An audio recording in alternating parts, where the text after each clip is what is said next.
And what's going on, guys? You guys are good. I hope you're well. I hope you're having a good day, and you guys been training, or everything that you've been doing has been going on all right. And if it hasn't gone on all right, don't worry about it. Today's another day. Tomorrow will be another day. We'll go after it tomorrow. You know what I mean?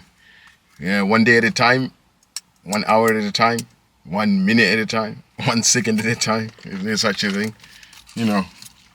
Don't know why I'm feeling all positive like this, because literally, like, when I was working out, I've just done back, I felt like crying, you know, like I couldn't tell you why I felt like crying. I just felt like, everything is so hard. I just feel like I'm not even getting a break, you know what I mean? I'm not even getting a break of training. Although I do love training, but my body just feels thrashed. It doesn't feel thrashed. It feels like it's not been given like time to express whatever gains I've got since September. You know what I mean? There's no like a little bit of celebration here and there. I just feel like as soon as I feel like I've recovered enough to be able to just walk and enjoy, the normal things, I'm smashing legs again. And that's what I thought. That's what I was thinking all throughout the session. And that's why I wanted to cry, because I don't even know if guys, I don't know if there's girls watching too, right? Men, or is it acceptable for men to be emotional?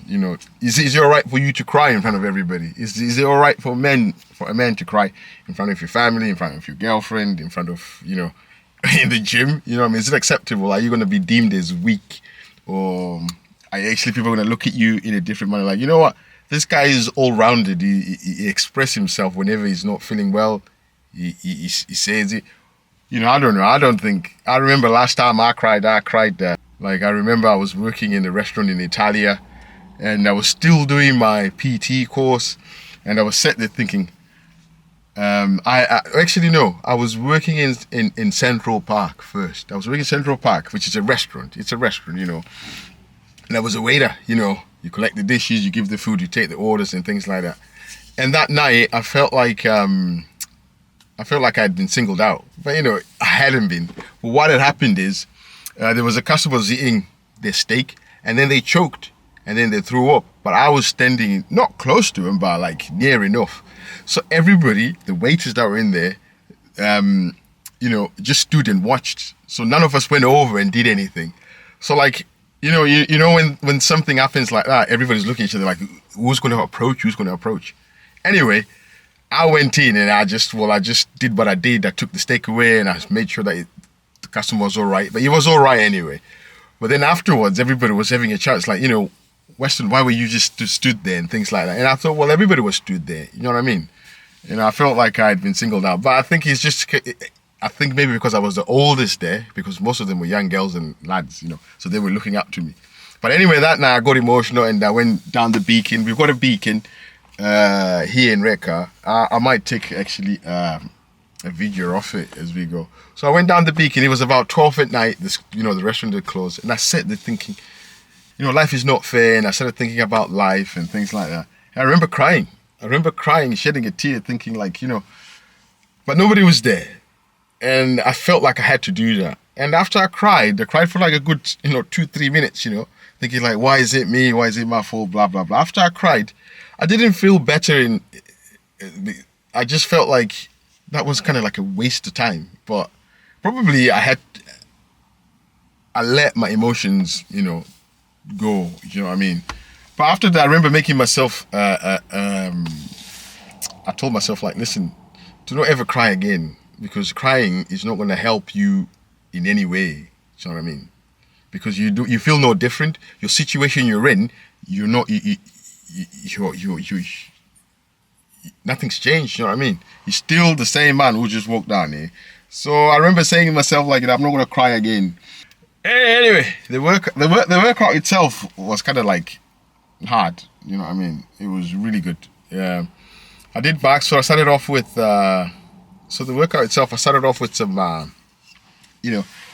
call them straight arm push-downs, pullovers, you know what I mean? I did about 4 or 5 sets because I was really cold, you know what I mean? And I'm like, I'm already in that state, right, guys? I'm already in that state of like kind of emotional, kind of feeling sorry for myself, I feel like I shouldn't be working out, but I had to because if I don't, blah, blah, blah. Anyway, so I'm doing them. I was like, I'm going to ease myself in gently and did some straight arm push downs.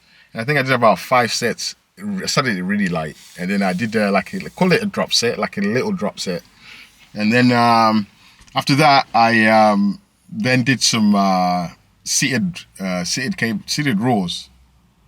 I'm forgetting the name of these exercises, man. I don't even know. So I did some seated rows, and then because I felt okayish, like, but I can't get my words out today, guys. I don't even know what's going down. So I did some seated rows, and I also supersetted that with some pullovers. Why I did that, I don't really know. It just felt great, but there was light pullovers, so I just supersetted that with some pullovers. Because I felt like I had to do a bit more. I just felt like lightweight today, loads of reps, loads of sets is the way to go. You know what I mean? So that's why I did that. So, I did about 4 sets of that, and I did it's not even a drop set, to be quite honest with you. It was just like a 1 drop after, after the cables, the seated cable. Then after that, I did some, my rows, my barbell bent over rows, and they were quite good actually. They didn't feel too bad. And I was trying not to use momentum as much. So, I mean, I went 60, 80, 100. Those were good sets. But when I get to like 120, it just starts, after 6 reps, I feel like my legs are coming in and everything else. So, I don't know. I think they're good, man. What do you say? I don't think I'm ego lifting, but I'm trying to squeeze as much as I can. And so I think I got a good set of 8, but then the last 2 reps you could debate like I was using more legs, but I'm not really bothered because it is what it is. And the other thing is, all that was in the back of my mind going through all of this was like, my central nervous system, I don't think it's recovering as much. And, these 2 leg days, I think maybe by just thinking about it, maybe my body can take it now, but maybe just thinking about it, it's just killing my motivation in a sense. And as much as I love it, I think maybe I'm trying to push to the limit, but at the same time my body, the body and mind, the mind is a powerful thing, you know what I'm saying? It can make you feel bad when you're not actually bad by just thinking it. So that's where my thoughts are, because I was thinking like how you feel, or how I feel as an individual. If I don't feel well, it will affect whatever I do. Do you get me? So like if I'm feeling sad and I go work out, I'm going to have a sad workout because all my thoughts are just sad thoughts. I pick away, oh, this is heavy, or this is going to kill me. But if I'm happy and I'm feeling great, every weight that I'm going to get in there, I'm just open-minded, you know what I mean? Oh, this is happy gains, yeah, buddy. So, you know what I mean? I think it's the way you feel at the moment, dictates, as much as I try to say like, do not focus on your feelings. You are not your feelings. Do it in a logical way. It doesn't really work at times because you think I'm going to do it logic. Logic's telling me to go to the gym, but when you get to the gym, you're actually like cold. You don't want to be there. But then you got different voices in your head. Like, yeah, we're here. We're gonna train hard. This is what we live for. This is us. But your feelings are like, yeah, but today is not the day. Come back tomorrow. And you're like, well, if I come back tomorrow, I'm in a worse shape. It's legs tomorrow. Or I do it Saturday. Saturday, if I do it Saturday, then it means like my back will be hurting, and then it's leg day again Monday. You get what I'm saying? This is what was playing on in my head throughout the workout. But I had to make it, I had to like, just say, you're here, do what you can, bro. Do what you can. If you feel like doing a drop set, do the drop set. Again, feeling, So, yeah. So I did what I could, so after them T-bar rows, not T-bar rows, sorry. After them, bent over rows. I then went over and did some, call them wide lat pull downs. So I hit some lat pull downs, and really I didn't go heavy. I just wanted to squeeze the lats, you know what I mean? Squeeze them. So I kept the weight really light. I did 4 sets, and each set I went heavier, but I just went 1 pin down, or 1 pin up in weight, if you know what I mean. Not lighter, up in weight. And it was a good squeeze, and I actually quite enjoyed it. I was like, oh yeah, I love the squeeze, and I actually felt my rear delts at some point too. But yeah, I was feeling more like the middle part of my back, like the lats, rather than the outside, which was quite interesting.